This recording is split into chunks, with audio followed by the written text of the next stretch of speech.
Hey, special educators. Welcome to Teach, Taskbox, Inspire, the podcast dedicated to making your job as a special education teacher easier by making your instruction more fun for you and your students. Inside each episode, you'll learn how to get the most use out of your task boxes in the classroom. I'm your host, Lisa Hollady from Chalkboard Superhero, a veteran special education teacher passionate about empowering you with purposeful teaching strategies, helpful tips and tricks, and other classroom management tools that will help you thrive in your role.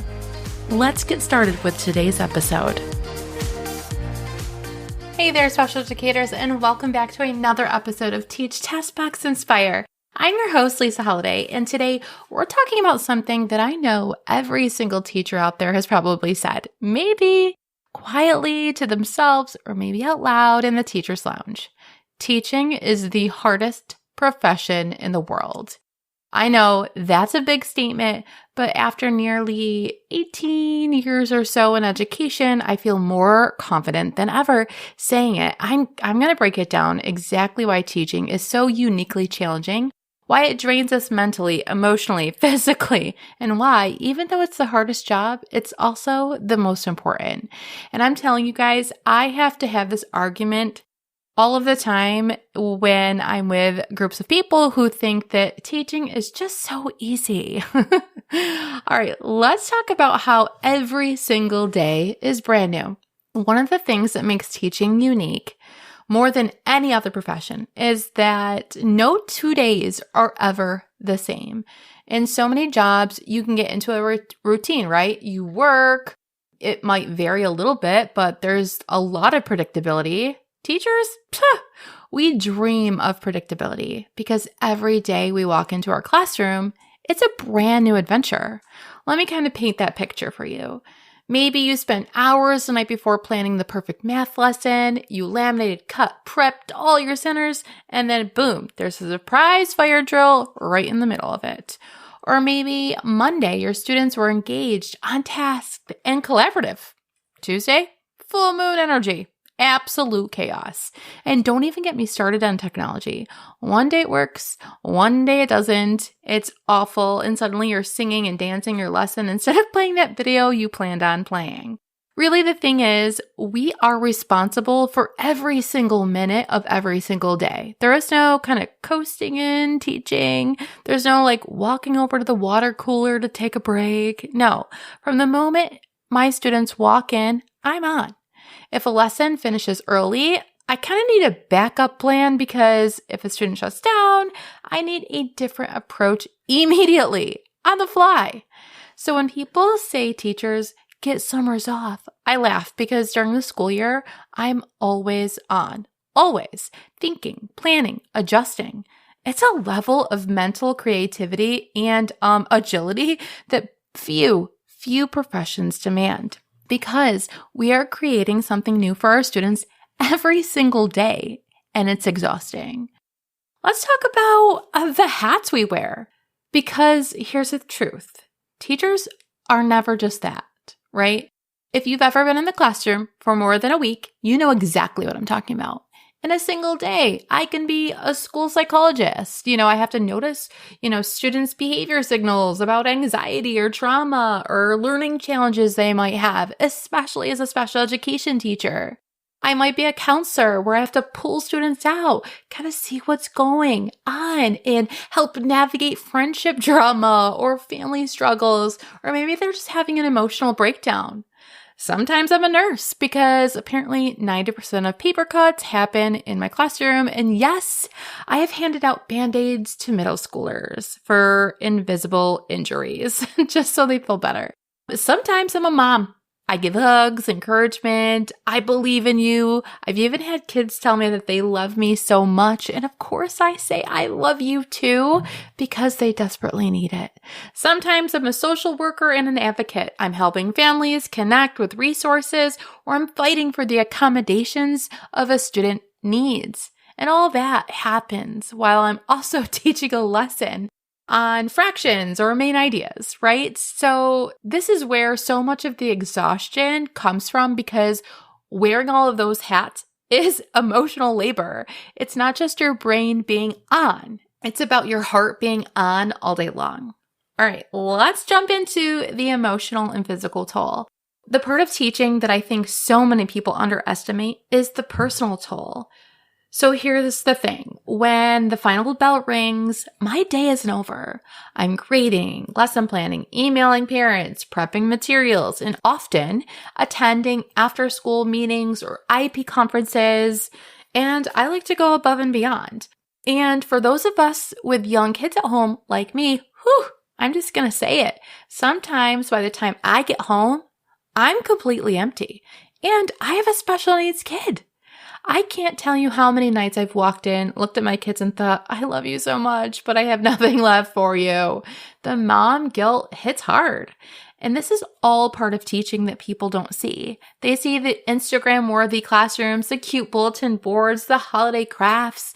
They don't see us collapsing on the couch at 7 p.m. wondering how we're going to find the energy to do it all over again the next day. Teaching takes not just our time, but our whole self, our mind, our body, our hearts. So let's jump into the responsibility and the pressure. The weight of responsibility I am carrying every single day is a lot. In other professions, a mistake might kind of delay a project or it might affect the bottom line. But in teaching, mistakes can impact a child's self-confidence, self-esteem, future opportunities. For example, if a lesson isn't engaging, a child might start to believe that they're bad at that subject. Or if a behavior is handled poorly, which I can attest to I've done in the past, a student might feel misunderstood or disconnected from school. Even a small interaction can change the trajectory of a child's day or their entire year. And on top of that, society often expects teachers to solve everything. We're not just teaching academics. We're addressing social emotional needs, poverty, trauma, mental health, challenges that are so much bigger than us. And yet, we are the front line. The pressure is relentless. So, why does it matter? Yes, teaching is the hardest profession in the world. It demands endless creativity, emotional resilience, and honestly, personal sacrifice. It often takes more than it gives back in the short term. But here's the thing, it matters. Every single future doctor, engineer, artist, scientist, and leader walk through the doors of our classroom every day. Every single life we touch leaves an imprint that we may never fully see. Honestly, we only ever see a little tiny piece of that. Teaching is hard because it's important. It's important because it shapes the future. All right, let's talk about the financial sacrifice. While we're talking about the toll of teaching, we can't ignore the financial sacrifice that comes with this profession. Most people don't realize that teachers routinely spend hundreds, even thousands of dollars of their own money every single year just to make their classrooms functional and welcome. And I know what some people say, well, you don't have to do that. Guys, this is where we live and breathe. We spend 40, 50 plus hours in our classroom. It is our home away from home. We want it to feel welcoming. We want it to look cute. We want it to feel safe. So of course, just like if you have an office job or you're in some sort of work environment, you want that place to feel like home, right? You're spending a lot of time there. So it makes sense that we would want to do that. However, a government-funded classroom is quite literally 4 walls. I walked into my first job ever and they said, here you go. I said, where's the furniture? And they kind of laughed and said, well, you're going to have to hook up with the custodian and see if he can find some for you. I'm like, what? No pencils were given. No supplies were given. I literally had to buy all of that stuff on my own. And especially in the district that I was in, the parents could not afford the school supplies. And so I bought them all. So I don't think a lot of people really understand this. We buy books for our classroom libraries. We buy flexible seating options because our kids can't sit in hard chairs all day. Art supplies, dry erase markers, even glue sticks, because we will 100% run out halfway through the year. Especially in middle school, I can't even tell you enough, the students eat pencils. And I don't mean that literally, but where? Where do they go? I did not know this problem existed until I started in middle school, and halfway through the school year, where are all the pencils? I buy snacks for my students who come to school hungry, holiday crafts or prizes, fidgets. Oh my gosh, I spent so much money on fidgets this year because we know our students need them and there isn't money in the school budget for it and the parents don't send them in. And you know what though? We do it without a second thought because we want our kids to have what they need. And it's exhausting and honestly frustrating to know that in most professions, employees are provided the tools that they need to do their jobs. Teachers? Yeah, we buy our own pencils. Let's talk about the pay problem. So I know that this is a huge elephant in the room, but to be honest, for the amount of work that we do, teachers across this country are wildly underpaid.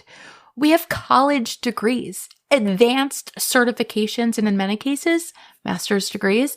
We are skilled professionals responsible for children's safety, learning, and emotional well-being. And yet, in many places, teachers are making salaries that are barely livable, especially now, especially when you factor in student loan debt, the cost of living, and the extra money we pour into our classrooms. It's laughable. I always joke that if you calculated a teacher's hourly rate, factoring the real hours we work, most of us would probably be making less than minimum wage. And for a profession that shapes the future of society, that's really heartbreaking. This low pay adds just another level to the burnout we already feel. We give so much of ourselves, and often it feels like the world doesn't value teachers the way it should. So these financial pressures combine with a burnout to fuel unprecedented attrition between 2020 and 21 or 22. I can't remember the statistic. 8% of public school teachers left the profession altogether. And I know that might sound small, but it represents hundreds of thousands of educators. Nationwide, more than 300,000 public school educators left their roles between February 2020 and May of 2022. So a recent survey showed that 35% of teachers plan to quit in the next 2 years because they aren't satisfied with their current jobs because of all of the things I just mentioned. More than 86% of public schools are reporting struggling to hire teachers. I know that in our own district, we are struggling to find subs. There are many times where a principal will have to sub for a teacher because we cannot find teachers to come in. And more teachers are leaving than new ones entering. This is a bit of a crisis. All right, that's all I have for you guys today. Thank you so much for listening to this episode. If this resonated with you at all, please share it with a fellow teacher who needs the reminder that what they do matters. And if you're looking for support and resources to making your teaching life a little easier, go ahead and check out my Teach TestBox Inspire membership. I created it to help teachers like you reclaim your time and energy with ready-to-use task boxes and practical tools. Remember, you are doing the hardest job in the world, and you're making a difference every single day. Until next time, guys, bye-bye. Thanks for tuning in to this episode of Teach TestBox Inspire. I hope you've gained some tips and motivation to fuel your week ahead. If you're ready to explore more strategies for empowering your students as independent learners, be sure to dive into my free training at chalkboardsuperhero.com/training. And don't keep all this knowledge to yourself. Share this episode with your special education teacher friends who could use some motivation and inspiration. One more thing before you go. If you're finding this podcast helpful and want to show support, head to Apple Podcasts and leave your rating and review. Until next time, keep teaching, task boxing, and inspiring.